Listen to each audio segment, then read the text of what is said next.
Thank you once again, the viewers. And what an honor to be integral part of this interesting combination of speakers. They're all eminent scholars in their own discipline.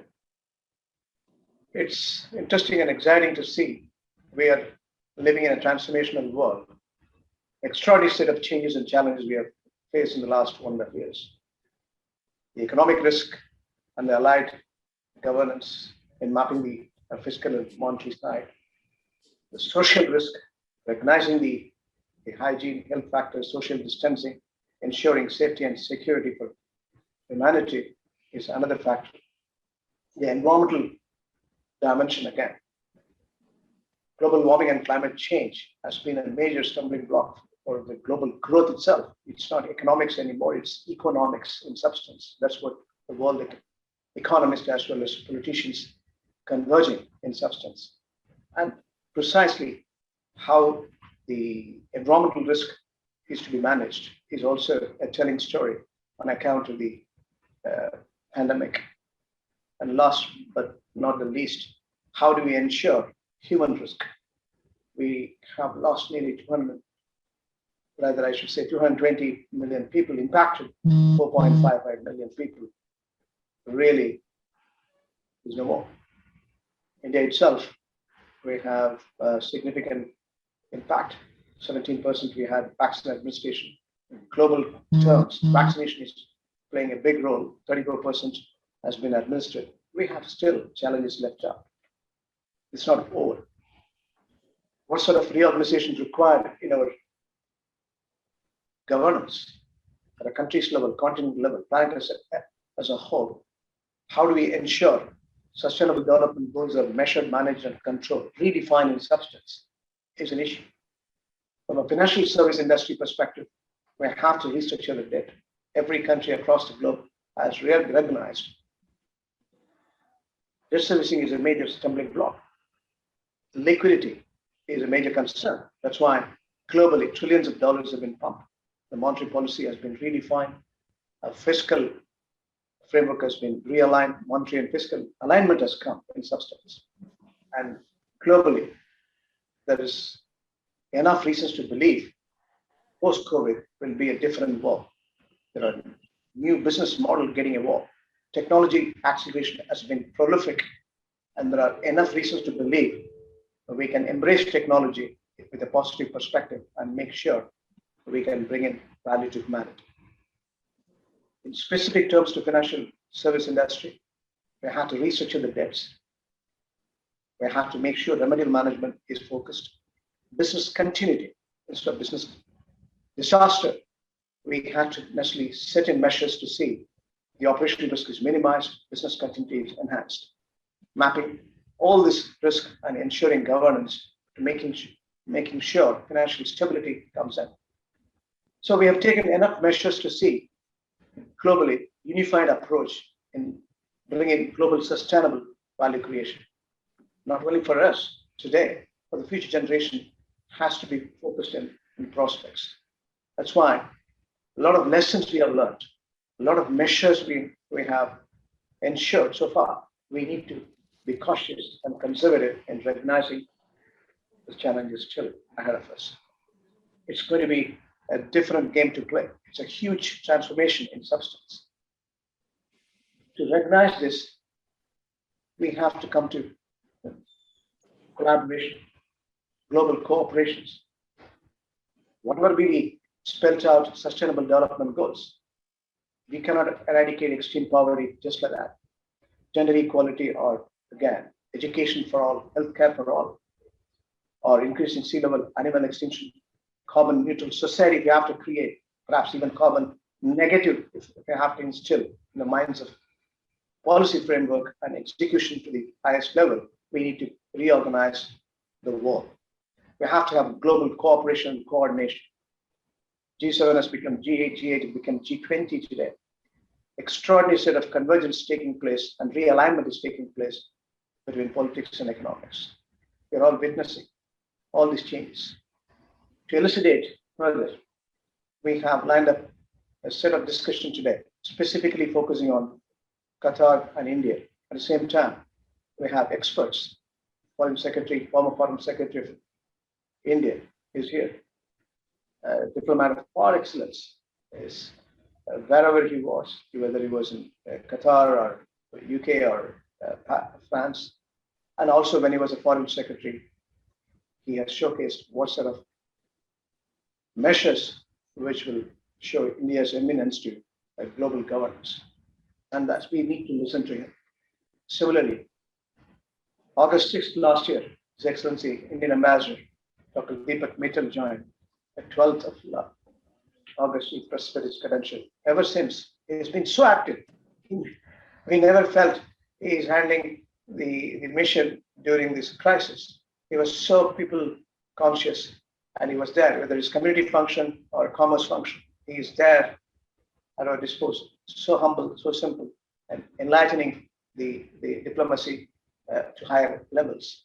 And we recognize he has got enough to say what sort of a bilateral mission and bilateral is to converge to further strengthen the trade or investments, banking or finance. He is going to share his views. We also recognize India is emerging as a very strong economy in terms of global functional makeup for foreign direct investment has moved in the right direction. The market liberalization has taken place. Irrespective of the pandemic, the overall the adaptability and embracing technology has redefined every single business model within India. And again, Indians' eminence in terms of the overall fiscal management as well as the monetary policy has been profound. India's financial stability is second to none. Our foreign exchange reserve stands at over $658 billion. Our growth momentum this year, arguably the highest in global terms, 9.5%, even after subsequent revisions. So we need to understand the highlights of the Indian economy. Nobody can better demonstrate than practicing chartered accountant, and is serving in many corporate boards across India, outside India. My good friend, Mrs. Haribhakti, is there to showcase what is in store for India. Can we achieve 5 trillion or 6 trillion? What is in store for the Indian economy, and what sort of reorganization is taking place in terms of policy framework, purely from financial perspective, financial stability perspective? We need to understand. Last but not the least, we also have to understand the dynamics of financial stability lies with the small and medium-sized entrepreneurs. They're the backbone of any economy, whether it is 1930 depression, whether the US economy or Japanese economy or UK economy or Indian economy, or even the Gulf states today is embarking on ensuring economic momentum comes in deeper terms for smaller and medium-sized entrepreneurship. And that's what exactly the opportunity is all about, whether it's economic acceleration or job growth or employment. We need to look at small and medium-sized entrepreneurs, especially post-pandemic, with a different perspective. Models are getting redefined, as I said earlier. So we need to understand what's happening in India as far as SME sector is concerned. On the startup side, we are second to none. We know. Now, what is the policy change we are embarking on? What sort of case studies we have witnessed of late? How do we bridge the gap between India and the Gulf states? How do we bring in more and more SMEs to the Gulf, where we can bring in cost-effective labor, cost of capital is cheaper? How do we bring in this bilateral partnership for small and medium-sized entrepreneurs? To enlighten, SME Chamber of India's president, Mr. Chandrakant Solanki, is here. Finally, I'll also connecting all these, inputs, intelligent inputs, I should say. Let us resolve what are the bilateral and synergistic opportunities between Qatar and India, and that's the enlightenment we have. All of us are in store to listen to the experts and gather from our perspective. You're a businessman or a professional, what we can learn out of their wisdom and see how we can apply for the coming days to see better prosperity to one and all. With this perspective, we have coined the session. And we have seen good excitement over 315 direct registration, plus Facebook is on now. Ask your questions, we will answer as much as we can. Otherwise, the time is specified, 3 o'clock, Doha time, we have to, end the show. In fact, the Commerce Minister of India, Piyush Goyal, as well as the Commerce Minister here, Mr. Ali Al Kuwari, they both had a conversation on the very subject. Now, I suggest strongly that it's a bilateral opportunity. As Excellency Ambassador has mentioned, you have free zones, big opportunity. They are committed for 3 billion Qatar riyals. Small and medium-sized entrepreneurs should come and set it up here. We can create a global gateway, and we can, cost of capital is cheaper, debt as well as equity getting supported. Cost-effective labor you can bring in from India and create a gateway for the Indian small and medium-sized entrepreneurs. We'll discuss. Let me move on to my part. Perhaps I have to connect this in the next 15 minutes. So based on the conversation what I had, I summed it up to see the synergies and make sure the audience gets the pulse of the whole conversation. And the takeaways are very many. Let me move on to my structured presentation. Let me start 7 to 8 minutes clips. And then if there are time left out, we will go for additional questions. Still, there are 6 or 7 questions an answer. So the purpose of the session is to recognize the global economies. You heard from everyone what's happening around the world. Mr. Ranjan Mathai, similarly Shailesh, and what's happening in Qatar economy. From Indian perspective, Dr. Deepak Mittal has already outlined Indian economy itself was well elucidated by Shailesh Aribakti. And let's look at the bilateral opportunities. To sum it up on the global scene, the global growth was a contraction last year. Nobody can deny it. Economic indicators for 2021 was revised 4 times. One in October last year during the IMF meeting, which was virtual. Second time is in January. Third time again in the April spring meeting, that is physical. And again, when it comes to July, they have revised downwards based on the development, including vaccination. Now, let me move on straight to IMF. IMF says the global growth is going to be 6%. Advanced economies have moved from 5.4 to original prediction to 5.6 now, simply because they are administering faster pace the vaccines. Emerging markets, which is originally projected indications were there up to 6.6, 6.7%, now revised downward to 6.3%. Now, US is still lingering on its the overall economic momentum. They have to take the debt ceiling issue on hand. The Congress has cleared it, but the Senate has to clear. They're still in limbo. And look at what Janet Allen has to say as well as our asset purchases have been a critical tool. They helped preserve financial stability and market functioning early in the pandemic, and since then have helped foster accommodative financial conditions to support the economy.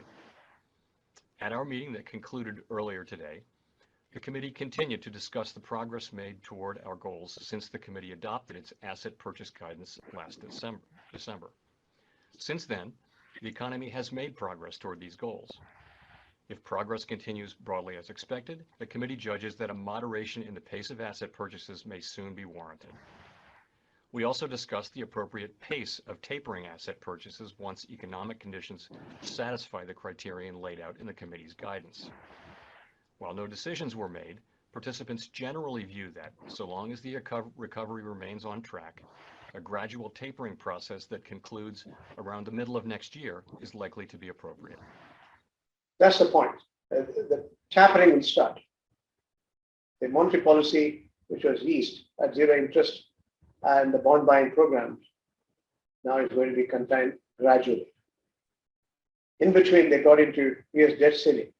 That is another issue which, listen to the Treasury Secretary. It is imperative that Congress address the debt limit.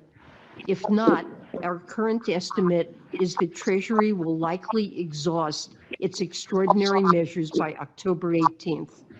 At that point, we expect Treasury would be left with very limited resources that would be depleted quickly. America would default for the first time in history. the full faith and credit of the United States would be impaired, and our country would likely face a financial crisis and economic recession as a result. It's necessary to avert a catastrophic event for our economy. Senators, the debt ceiling has been raised or suspended 78 times since 1960, almost always on a bipartisan basis.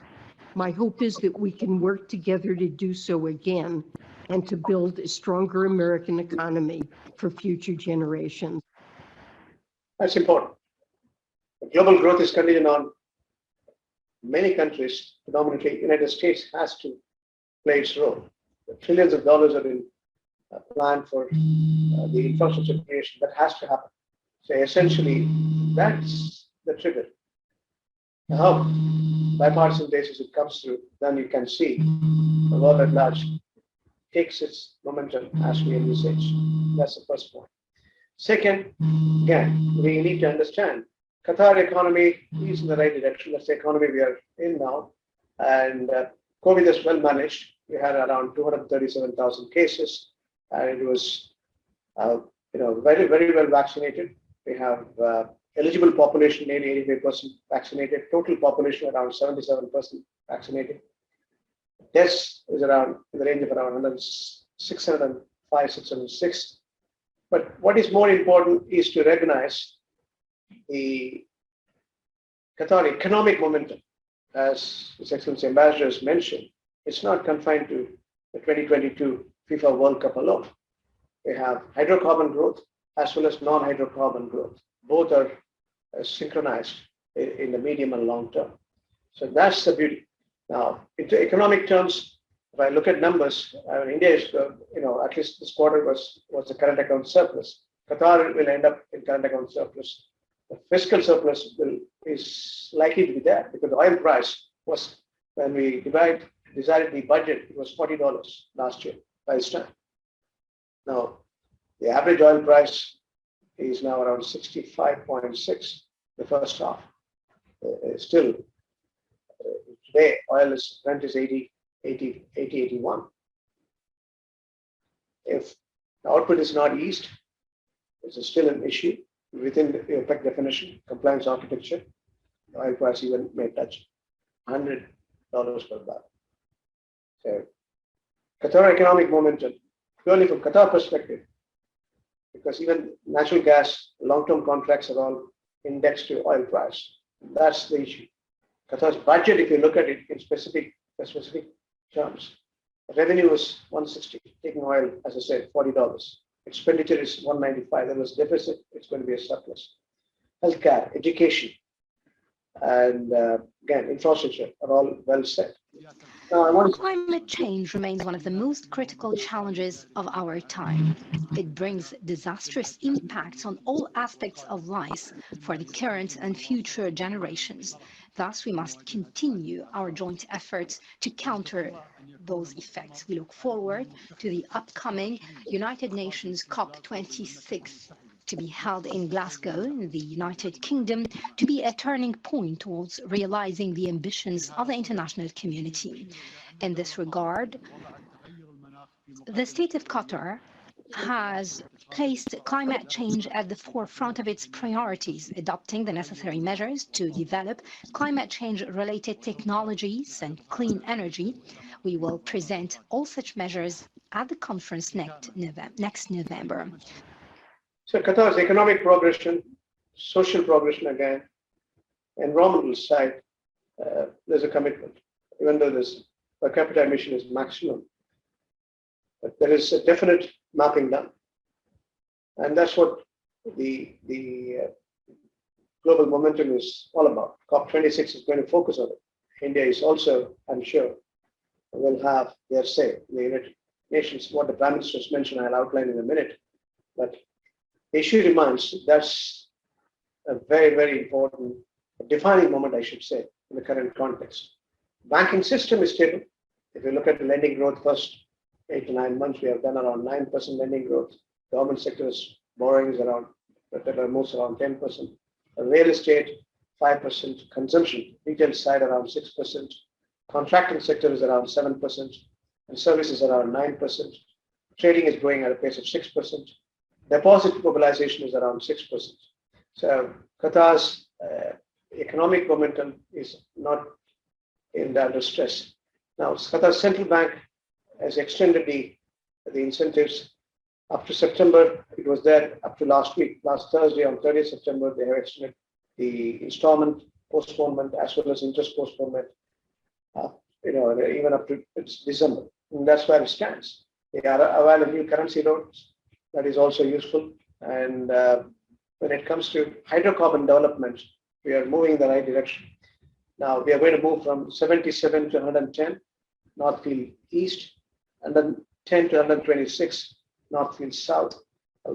Qatar planning for nearly $40 billion worth of project specifics on this side. They mobilized already over $12 billion through public debt. Qatar Petroleum has issued debt issuance, which is moving, which was well subscribed, I should say. So overall, if you look at the economic momentum, it is in the right direction. Trade side, we have seen trade has tripled compared to last year, but essentially in the right direction. The Qatar port has been very busy. The blockade brought self-sustenance to Qatar. Now, we used to use Jebel Ali as a transitory port. Now, September 5th, 2017, we had a different story to augment. Now it is in full swing. The airport or seaport is in perfect combination to have the cargo in tandem, achieving its maximum efficiency. Qatar 2022 is top of the world and first Arab country to host. Watch this short clip. Especially considering that we're coming out of COVID-19, I genuinely believe it'll be the first global celebration where we will collectively have overcome COVID and we will collectively be able to celebrate this tournament and create a lasting bond. And that's why I think it's when I always thought it was previously significant, I believe the significance has become even more. As simple as that. Its significance is even more. Sustainable journey. That's what exactly they captioned it. And Indian company Lawson Tubro is building a stadium now with 40,000 seaters. It's costing around $360 million. And a lot of opportunities for infrastructure creation in the coming days as well. Qatar had a fully vaccinated flight. Ahmad International Airport has been well set in terms of the overall infrastructure, state of the art, the social distancing or hygiene. They maintain the highest efficiency. So things are in the right direction. Indian economy, already Mr. Sailesh has explained. I don't want to elucidate further. But what is interesting is to hear from the Prime Minister. During the last 7 years, India has brought over 430 million people who were previously unbanked into the banking system. Today, over 360 million people who earlier could not even imagine this was possible now have insurance coverage as security. By giving over 500 million people the facility of free treatment in hospitals, India has given them access to quality health services. So that's more important. Again, watch. The scalability of our tech solutions and their cost effectiveness are both unparalleled. Over 3.5 billion transactions are taking place every month in India through our Unified Payment Interface, UPI. India's vaccine delivery platform, CoWIN, offers digital support to register the administration of millions of vaccine doses in a single day. I was told, I thought around 100 million vaccines a month we are producing. His Excellency Ambassador has mentioned to me it is going to be 300 million. That's extraordinary. So we have bigger opportunity to support the humanity, and that is moving. Climate change is on.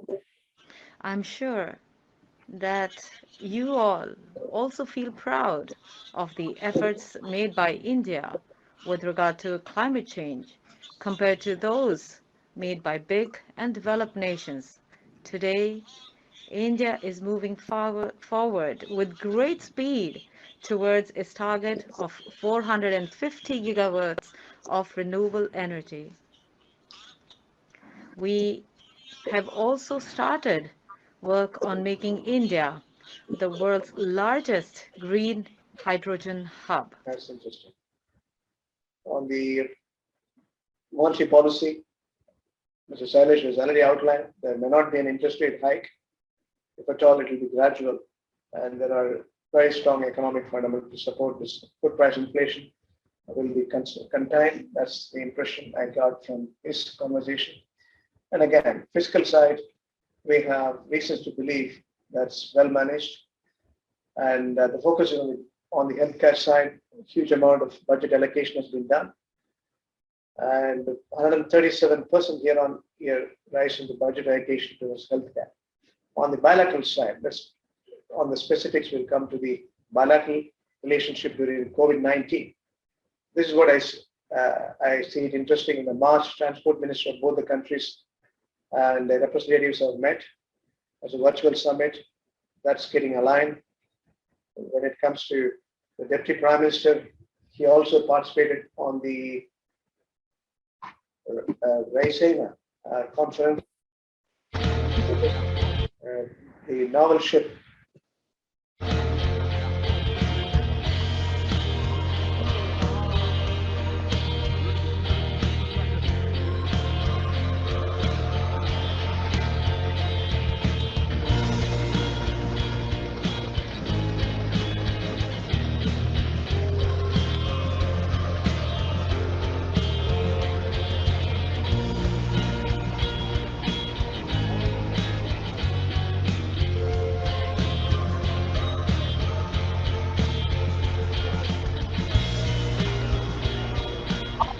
And I'm pleased to share that the Indian naval ship Trikand, which was deployed for Operation Samudra Setu 2, arrived this morning at Mumbai with 2 liquid medical oxygen filled containers, each of 20 metric ton capacity.